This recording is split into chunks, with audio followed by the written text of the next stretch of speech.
चुनाव आयोग ने देश में उम्मीदवारों के 2 सीटों से चुनाव लड़ने के प्रावधान को खत्म करने की सिफारिश की है। चुनाव आयोग ने केंद्रीय कानून मंत्रालय को भेजे गए चुनाव सुधार के प्रस्तावों में ये सिफारिश की है। चुनाव आयोग ने इसके साथ ही और कई सुधारों की सिफारिश की है। चुनाव आयोग ने कहा है कि अगर सरकार इस प्रावधान को बनाए ही रखना चाहती है तो उपचुनाव का खर्च उठाने की जिम्मेदारी सीट छोड़ने वाले उम्मीदवार पर डाली जाए। विधानसभा और विधान परिषद के उपचुनाव के मामले में राशि 5 लाख और लोकसभा उपचुनाव में राशि 10 लाख होनी चाहिए। सरकार इसे समय समय पर बढ़ा सकती है। प्रत्याशी का सीट छोड़ना वोटरों से अन्याय के समान है।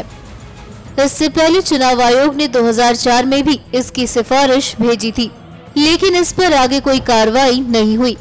1996 में संसद में पारित हुए संशोधनों के अनुसार ये नियम बना दिया गया कि कोई भी उम्मीदवार एक साथ ज्यादा से ज्यादा 2 सीटों से चुनाव लड़ पाएगा। इससे पहले उम्मीदवार कितनी भी सीट से चुनाव लड़ सकता था। चुनाव आयोग ने ये भी सिफारिश की है कि अगर किसी उम्मीदवार पर सरकारी एजेंसी का बकाया है तो वो चुनाव नहीं लड़ सकेगा।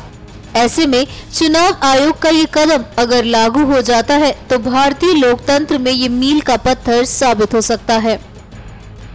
NMF न्यूज की रिपोर्ट।